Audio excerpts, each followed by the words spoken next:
Emma और Aryan hiking के दौरान एक जादुई जंगल खोजते हैं। वे एक बोलने वाले गिलहरी से मिलते हैं, जिसकी चमकदार आंखें और बुद्धिमान व्यवहार होता है। गिलहरी उनके साथ एक रहस्य साझा करने को तैयार होती है, जिससे जंगल के दिल में छिपे हुए खजाने की मौजूदगी का खुलासा होता है। एम्मा और आर्यन को यह सुस्पष्ट करते हुए कि यह सफ़र कितना रोमांचक हो सकता है, वे गिलहरी के मार्गदर्शन का पालन करने और रहस्यमय खजाने की खोज में बढ़ते हैं। उन्हें यह किसी भी प्रकार की जानकारी नहीं होती कि इस यात्रा ने उन्हें अप्रत्याशित चुनौतियों और मूल्यवान जीवन सीखों की ओर ले जाने का निर्णय लिया है। एम्मा और आर्यन एक नदी पर पहुंचते हैं, जहां एक कच्चे पुल से नदी को पार करना होता है। गिलहरी उन्हें एक पहेली देती है। एम्मा: यह पुल कैसे खुलेगा आर्यन? आर्यन: हमें गिलहरी की पहेली का उत्तर देना होगा।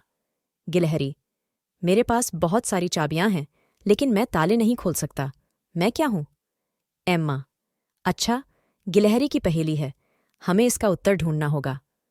आर्यन: हमें सोचना होगा, यहां पर कुछ खास हो सकता है।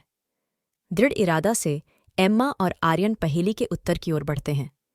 एम्मा: हमारे पास ये पहेली है, मेरे पास बहुत सारी चाबियां हैं, लेकिन मैं ताले नहीं खोल सकता। मैं क्या हूं? जवाब क्या हो सकता है?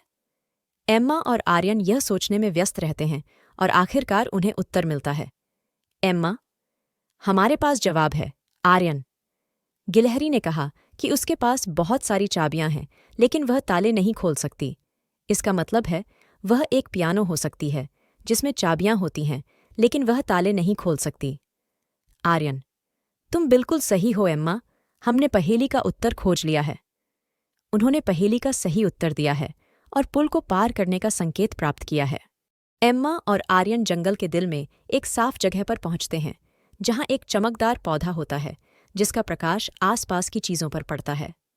दृढ़ रूप से जब वे यह दृश्य देखते हैं, वे हैरान हो जाते हैं, क्योंकि पौधा बहुत चमक रहा है। एम्मा: यह कैसे हो सकता है आर्यन? यह पौधा चमक क्यों रहा है? आर्यन: मुझे लगता है कि इसमें हमें और ज्यादा जांच करने की आवश्यकता है। वे पौधे के पास जाते हैं और धीरे धीरे देखते हैं कि यह पौधा कुछ और भी छिपा हुआ है। एम्मा: देखो आर्यन, यह पौधा कुछ और भी दिखा रहा है, इसके पास छिपा हुआ कुछ हो सकता है। आर्यन: हमें इस पौधे के प्रकाश का उपयोग करके जो कुछ भी छिपा हुआ है, वो देखने का प्रयास करना चाहिए। वे पौधे के प्रकाश का उपयोग करके छिपे हुए नक्शा को उजागर करते हैं। एम्मा: आर्यन, देखो, यहां पर एक नक्शा है और यह जंगल के गहराई में हमारे प्राप्त खजाने का मार्ग दिखाता है। आर्यन: हमारा यह साहस और भी रोमांचक हो गया है एम्मा, हमें इस नक्शे का पालन करना होगा।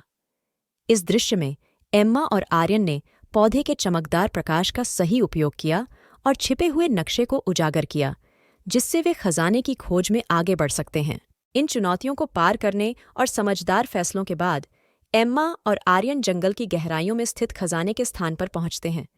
एम्मा: हमने इतना काम किया है और यहां तक आए हैं आर्यन, लेकिन खजाना कहाँ है? आर्यन: मुझे लगता है हमें खुदाई करने की आवश्यकता है एम्मा, यह स्थान सही है, यहां जरूर कुछ छिपा है। वे बक्से को खोलते हैं और उसमें पुस्तकों का संग्रह पाते हैं। एम्मा: देखो, यहां पर बहुत सारी पुस्तकें हैं, लेकिन कोई खजाना नहीं है। आर्यन: इन पुस्तकों का क्या मतलब है एम्मा? वे पुस्तकों की ओर बढ़ते हैं और एक विशेष पुस्तक को खोजते हैं, जिसमें ज्ञान और सहनशीलता की कहानियां होती हैं। एम्मा और आर्यन ने खजाने को प्राप्त करने के लिए बुद्धिमती और सही निर्णय लिए, और उन्होंने यह सिद्ध किया कि आधिकारिक धन के बजाय ज्ञान और आंतरिक शक्ति की मूल्यवानता को समझा है।